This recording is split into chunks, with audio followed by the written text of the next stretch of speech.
कहानी की शुरुआत में एक फैक्ट्री में जुआउद्दीन ने जाओके के साथी ब्रोनो को पकड़ लिया है। वो उससे पूछ रहा था कि तुम्हारे साथी ने मेरे बेटे को क्यों मारा।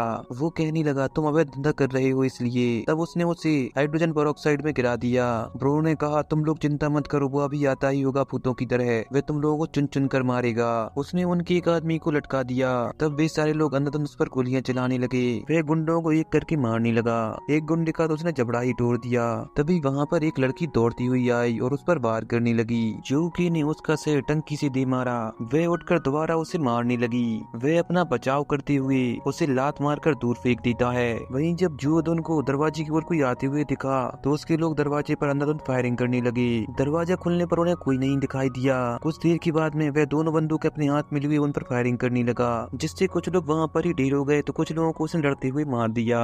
जाकर अपने दोस्त वॉर्नो को बचाया। जुओदुन उस पर फायरिंग करते हुए कहने लगा मुझे पता था कि तुम अपने दोस्त को बचाने जरूर आओगे। साइड से वह बाहर आया और पत्थर फेंक कर उसे मारा, जिससे उसकी गन दूर हो गई। पास जाकर उसने लात मारी, जिससे वह दूर जाकर गिरा। वहीं वॉर्नो भी उनके साथियों से लड़ने में लगा हुआ था। तभी जाओदिन ने एक चेन का कुंदा उठाकर जोके को पकड़ना चाहा, लेकिन वह कुंदा जाकर उसके दोस्त को लगा। वह उसे खींचने लगा। तब जाओकी ने उसे बचाया। जाओदुन उससे कहने लगा तुम इतने कुशल हो लेकिन फिर भी तुम अपनी फैमिली को नहीं बचा सके। फ्लैशबैक में दिखाया गया उसने बॉम्ब ब्लास्ट करके उसकी फैमिली को खत्म करवा दिया था। जब जाओदिन वहाँ से भाग रहा था तो रोआन उसके सामने आ गया। बाइक चलाते हुए उसे टक्कर मार दी। जब जो के वहाँ पर पहुंचा तो वह कहने लगा पहले मैंने इसके भाई को मारा और फिर तुम्हारी फैमिली को।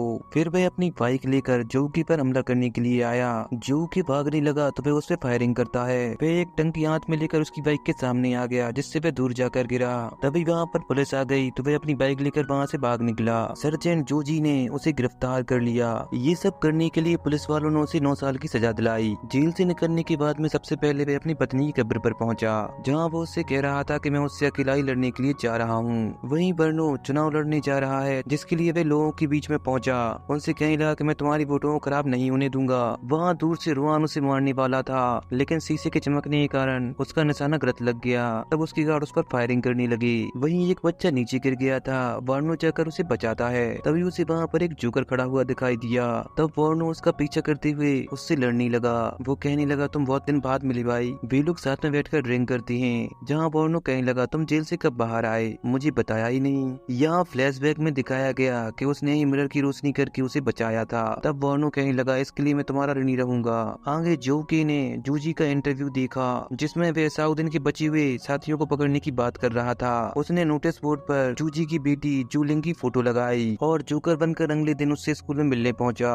जब वे पीछे मुड़ी तो उसने अपनी बुलबुले वाली गन चलाई। वे दोनों साथ में बैठकर कैंडी खाने लगे, जहाँ पर चाचा जोकर ने उसे बॉल के साथ में करतब करके दिखाया, जिससे जूलिंग बड़ी ही खुश हुई। इतने में उसकी नानी उसे लेने आ गई थी। जब वह कार की ओर जा रही थी तो एक बाइक सवार ने उस पर हमला कर दिया। चाचा जोकर ने जाकर उसकी बाइक को रोक लिया, जिससे बाइक सवार दूर जाकर गिरा। आगे हम लोग देखते हैं एक टकला किसी से पूछ रहा था कि मुझे तुम बताओ वो सबूत कहाँ छिपा कर रखे हैं। उसने बताया कि वह सबूत एक टेडी बियर के अंदर छिपा हुआ है। वे लोग जाकर जूलिंग की नानी को बंदी बनाकर उसके घर की छानबीन करते हैं, लेकिन उन्हें टेडी बियर कहीं नहीं मिला। पूछने पर नानी ने बताया कि वह टेडी अपने साथ में ले गई है। उसका फोन उठाकर उन लोगों ने स्कूल की लोकेशन निकाली। वहीं स्कूल में एक लड़का जूलिंग को चिढ़ा रहा है कि तुम्हारे पिताजी आज भी नहीं आए। वो कहने लगी वो तो बुरे आदमियों को पकड़ने के लिए गए हैं। तब गौ जुंगसुआन की माँ उसे डांटने लगी। टीचर पास में आकर कहती है हम लोग आपके पापा कुछ देर और इंतजार कर लेती हैं। तब वहाँ पर चाचा जोकर आ गए। जूलिंग को खुश करने के लिए उन्होंने जाकर जंगसुआन को डरा दिया, जिससे वह जोर जोर से रोने लगा।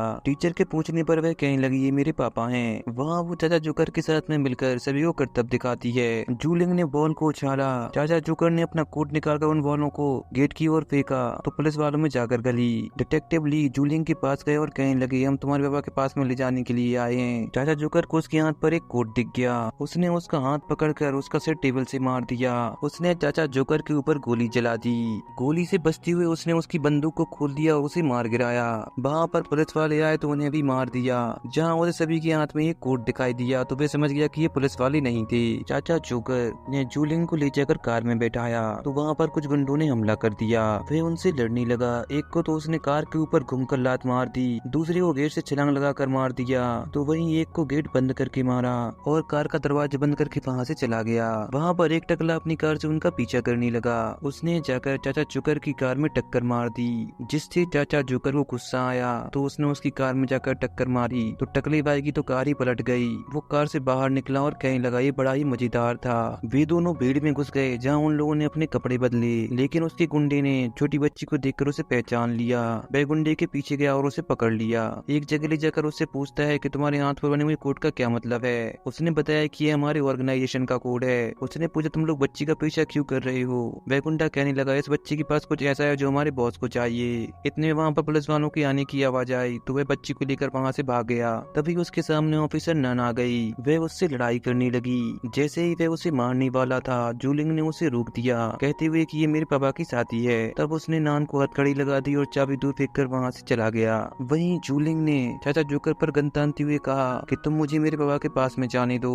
जब वो उसके पास में गया तो उसने गन चला दी जिसमें से बुलबुले निकले। वह उसे बताने लगा कि जो पुलिस वाले तुमसे स्कूल में मिलने के लिए आए थे वो नकली थे। चाचा जोकर उससे कहने लगे तुम्हारे सामानों में से उन लोगों को चाहिए है। तब जूलिंग ने अपना सारा सामान निकाला। जैसे ही चाचा जोकर ने उसकी वॉच को चालू किया तो उस टकले को उसकी लोकेशन मिल गई। वे लोग अंदर आकर उस पर हमला कर देती हैं। वो उन लोगों को मारने लगा और जाकर गेट के पीछे छिप गया। तब वे लोग लगातार गेट पर फायरिंग करती हैं। अंदर जाकर वे लोग उसे ढूंढने लगे जहाँ उसने एक एक करके उन लोगों को मार दिया। तब उसके सामने बंदूक को तोड़ता हुआ रुआन आया। उसने उसे एक घूसा मारा तो उसका सिर जाकर कांच में गला। वह उसका सिर घसीटता हुआ अंदर ले गया और कुर्सी पर बांध दिया। वह उसे टॉर्चर करता हुआ पूछने लगा कि वो कहाँ पर है। जब उसने नहीं बताया तो उसके ऊपर एक बोतल पानी डाल दिया और उसे जोरदार बिजली का झटका दिया। इतने में नन अपने सिपाहियों के साथ में उसे पकड़ने के लिए पहुंच गई थी, लेकिन तब तक वह जूलियन को अपने साथ में लेकर वहां से चला गया। वह टकला अपने बॉस के पास गया और कहने लगा मैंने उसे अपना पता नहीं बताया। तब रोहान ने उसे वहां पर ही मार दिया। आगे जब चाचा जोकर ने जूलियन से अपना टेडी बियर दिखाने के लिए कहा तब उसने टेडी बियर की आंख से वह पेन ड्राइव निकाल ली। वहीं पुलिस थाने में जूजी वापस आ गया है। उसने सभी को जोकी के बारे में बताया कि वो एक बड़ा ही खतरनाक ऑफिसर है जो बहुत सारी कलाओं में माहिर है। जऊदिन की फैक्ट्री में जो केस हुआ था मैंने उसे तब वहाँ पर गिरफ्तार किया था, लेकिन उस समय वह बड़ा घायल था। जब चाचा जोकर जूलियन को खेलने के लिए छोड़ने पहुंचा तो उसने वहाँ पर अपने बाबा को टीवी पर देखा। उसने अपने बाबा को फोन लगाकर बताया कि चाचा जोकर मेरी रक्षा कर रहे हैं। उसने कहा बेटी वहाँ पर ही रुकना, मैं तुम्हें लेने आ रहा हूँ। जब तक वह उससे मिलने पहुंचा चाचा जोकर उसे लेकर वहाँ से जा चुका था। जब जोकी उन लोगों को पकड़ने के लिए फैक्ट्री पहुंचा तो उन लोगों ने उसके ऊपर बॉम्ब फेंक दिया जिससे उसकी कार ब्लास्ट हो गई। उसके आदमियों ने आकर देखा लेकिन वह वहाँ पर नहीं था। जब वे लोग उसे ढूंढने लगे तो उसने उन्हें एक एक करके मारना शुरू किया। उसने माइक्रोवेव के अंदर कुछ बोतल रखी और उसको ऑन कर दिया। जब गुंडे उसे ढूंढते हुए वहाँ पहुंचे तो एक ब्लास्ट हुआ। रुआन ने उस पर फायरिंग की तो वह उसके पास पहुंचकर उसे मारने लगा। उसने उसमें लात मारी तो वह जाकर कंटेनर में गला। सही समय पर जूजी ने आकर उसे रोका कि उसे मत मारना। उसने गुस्से में गोलियां चला दी और उसे छोड़कर वहाँ से चला गया। आगे वो जूलिंग को अपने साथ में सर्कस में ले गया। वहाँ पर दोनों ने साथ में मजे किए और फिर उसने उसे अपने बाबा के हाथ में सौंप दिया। वे उसे साथ में लेकर वहाँ से चले गए। बाथरूम के अंदर एक गुंडे ने उस पर हमला कर दिया। उसने जैसे जैसे करके उसे ठिकाने लगाया तो उसके सामने रुआन आ गया। वह बताने लगा उस पुलिस वाले को मैंने तुम्हारे पास पहुंचाया था ताकि हम लोग तुमसे पेन ड्राइव को हासिल कर सकें। उसने फायरिंग की तो वह बच गया। इतने में उसके बहुत सारे गुंडे आए और उससे लड़ाई करने लगे। उसने एक करके सारे गुंडों को ठिकाने लगा दिया। आगे रुआन ने उसे बताया कि इस सब के पीछे तुम्हारे दोस्त वर्नो का हाथ है। तब गुस्से में उसने रुआन को वहाँ पर ही ठिकाने लगा दिया। जब वो अपने दोस्त के पास जा रहा था तो रास्ते में उसकी नान आ गई। वे नान से लड़ाई करती हुई उसे गन पॉइंट पर लेता है और पुलिस वालों की गाड़ी को उड़ा दिया और उसे अपने साथ लेकर चला गया। घर जाकर उसने नान के ऊपर बॉम्ब लगा दिया और कहने लगा अगर तुम हिलोगे तो ये बॉम्ब ब्लास्ट हो जाएगा और जूलिंग को ढूंढने के लिए निकल पड़ा। वहीं हम देखते हैं वर्नो ने दोनों को कैद करके रखा है जहाँ पर उसकी साथी ने जूलिंग की आंखों के सामने उसके पिता को मार दिया।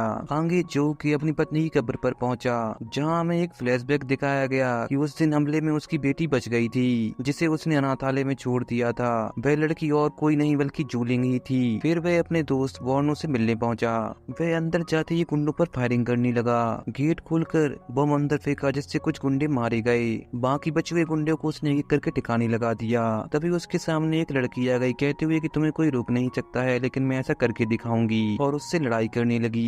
तब वह उससे लड़ते हुए उसे भी मार देता है। अंदर जाकर वह वर्नो से लड़ाई करने लगा। उसने लात मारी तो वह दीवार पर जाकर गला जिससे वह दीवार टूट गई जहाँ उसे जूलिंग बनी हुई दिखाई दी। उसने चाकू फेंक कर जूलिंग का बम खोला। अपना कोट निकालकर उसने बम फेंकने के लिए कहा और कोट को वर्नो की ओर फेंक दिया जिससे एक बड़ा धमाका हुआ और वर्नो मारा गया। वो जूलिंग को लेकर बाहर आ रहा था जहाँ पुलिस वालों ने उसे गोली मार दी और जूलिंग को को लेकर वहाँ से बाहर आ गए। नान ने जाकर चीफ को बताया कि जो कि निर्दोष है, उसने रोआन के खिलाफ सबूत हमें पहले ही बता दिए थे, लेकिन ये बताने तक उन्हें काफी देर हो गई थी। हांग जब जूलिंग स्कूल जा रही थी तो बाहर से चार्ल्स जोकर उसे बाय कर रहा था। इसी के साथ में ये फिल्म यहाँ पर ही खत्म हो गई।